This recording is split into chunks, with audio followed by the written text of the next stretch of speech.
নমো নমঃ সুপ্ৰভাতম শ্ৰীমদ ভগবত গীতামৃত। আজি শ্ৰীমদ ভগবত গীতাৰ বিভূতি যোগ নামৰ দশম অধ্যায়ৰ দ্বাদশ আৰু ত্ৰয়োদশ সংখ্যক শ্লোক। এই বিশিষ্ট শ্লোক দুফাকি হৈছে এনেধৰণৰ: অৰ্জুন উবাচ পৰং ব্ৰহ্ম পৰং ধাম পবিত্ৰং পৰমং ভৱান পুৰুষং শাশ্বতং দিব্যম আদিদেবমজং বিভুম আহুস্তাম ঋষয়ঃ সৰ্বে দেবৰ্ষি নাৰদস্তথা অসিতো দেবলো ব্যাসঃ স্বয়ং চৈব ব্ৰৱীষি মে। এই বিশিষ্ট শ্লোক দুফাকিৰ অসমীয়া অৰ্থ হৈছে এনেধৰণৰ: অৰ্জুনে ক'লে, আপুনি পৰম পুৰুষ, পৰমেশ্বৰ, পৰম আশ্ৰয়ৰ স্থান, পৰম পবিত্ৰ, পৰম সত্য। আপুনি শাশ্বত, দিব্য, জন্মৰহিত, পৰম বিশাল আদি মহান পুৰুষ। দেৱৰ্ষি নাৰদ, অচিত, দেৱল, ব্যাস আদি ঋষিসকলে আপোনাৰ বিষয়ে এই সত্য দৃঢ়তাৰে সমৰ্থন কৰে আৰু আপুনি নিজেও এতিয়া মোৰ আগত এই কথাকেই ঘোষণা কৰিছে বুলি কোৱা প্ৰসংগত ভগৱান শ্ৰীকৃষ্ণৰ আগত সখা অৰ্জুনে এই বিশিষ্ট শ্লোক দুফাকিৰ অৱতাৰণা কৰিছে। শ্লোকফাকিৰ প্ৰসংগাৰ্থত ভাষ্যকাৰে উল্লেখ কৰিছে যে কেনোপনিষদ কোৱা হৈছে যে পৰম ব্ৰহ্মই সকলো বস্তুৰ আশ্ৰয়স্থল আৰু কৃষ্ণই ইতিমধ্যে কৈছেই যে সকলো বস্তুৱে তেওঁতে আশ্ৰয় লৈছে। এই কেনোপনিষদখন হৈছে আমাৰ সামবেদৰ এখন অন্যতম উপনিষদ, মুণ্ডক উপনিষদ। এই কথাত সমৰ্থন কৰিছে যে পৰমেশ্বৰ সকলো বস্তুৰে আশ্ৰয় লৈ আছে।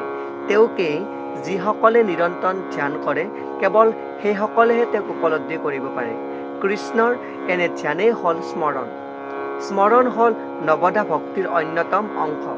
কৃষ্ণৰ প্ৰতি ভক্তি কৰিলে এনে ধ্যানেই জীৱই নিজৰ স্বৰূপ উপলব্ধি কৰিব পাৰে বুলিও ইয়াতে উল্লেখ কৰিছে আৰু জড় দেহাটোৰ পৰা নিষ্কৃতি পাব পাৰে বুলি কৈছে।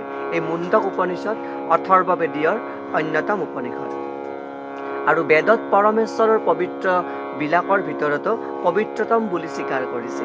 যিসকলে কৃষ্ণক পবিত্ৰসকলৰ ভিতৰত পবিত্ৰতম বুলি জানিব পাৰে বা বুজিব পাৰে তেওঁ নিজে সকলো পাপকৰ্মৰ স্পৰ্শৰ পৰা মুক্ত হৈ পৰে বুলি ইয়াতে উপস্থাপন কৰিছে। আৰু পৰমেশ্বৰৰ ওচৰত নিজকে সৰ্পি নিদিয়াকৈ পাপ কৰ্মৰ পংকিলতাৰ পৰা মুক্ত হ'ব নোৱাৰি বুলি কৈছে। আৰু অৰ্জুনে কৃষ্ণক পৰম পুৰুষ পবিত্ৰ বুলি মানি লোৱাৰ লগতে বেদৰ বিধানৰ সংগতি ইয়াতে উপস্থাপন কৰিছে। আৰু নাৰদ প্ৰমুখ্য মহৰ্ষিসকলেও এই কথাকে সমৰ্থন কৰে বুলি কৈছে। আৰু এই কৃষ্ণই হ'ল পৰম পুৰুষ পৰমেশ্বৰ, যাৰ অনবৰতে ধ্যান কৰি থাকিলে জীৱই নিজৰ যি দিব্য মধুৰ সম্পৰ্ক সেই মধুৰ্যতা উপভোগ কৰিব পাৰি বুলিও কৈছে। আৰু এই প্ৰসংগত ইয়াত কৃষ্ণৰ কৃপাতে যে অৰ্জুনে নিজৰ মনৰ ভাৱ প্ৰকাশ কৰিব পাৰিছে সেই কথাও কোনো দ্বিধা নাই। আমি যদি ভগৱত গীতাক বুজিবলৈ ইচ্ছা কৰোঁ তেনেহ'লে এই দুটা শ্লোকৰ উক্ত যি মুখ্য কথাখিনি যিখিনি ব্যাখ্যা কৰা হৈছে, যিখিনি ভাষ্যত সংস্কৃতত উপস্থাপন কৰিছে সেইখিনি বুজিলেই যথেষ্ট আমাৰ কাৰণে। আৰু ইয়াকে বলা হয় পৰস্পৰ বা পৰম্পৰা ব্যৱস্থা বা গুৰু শিষ্যৰ পৰম্পৰা ক্ৰমে কোনো উক্তি মানি লোৱাৰ নিয়ম। আৰু এনে পৰম্পৰাৰ ভিতৰত নোসোমালে ভগৱত গীতা বুজিব নোৱাৰি বুলি কৈছে। অৰ্থাৎ গুৰু শিষ্য পৰম্পৰা বা এগৰাকী আধ্যাত্মিক গুৰুৰ পৰা লাভ কৰা জ্ঞানে আমাৰ কাৰণে শ্ৰেষ্ঠ বুলি কৈছে। তথাকথিত শিক্ষা ব্যৱস্থাৰে ইয়াক বুজাটো সম্ভৱ নহয় বুলি ইয়াতে উপস্থাপন কৰিছে।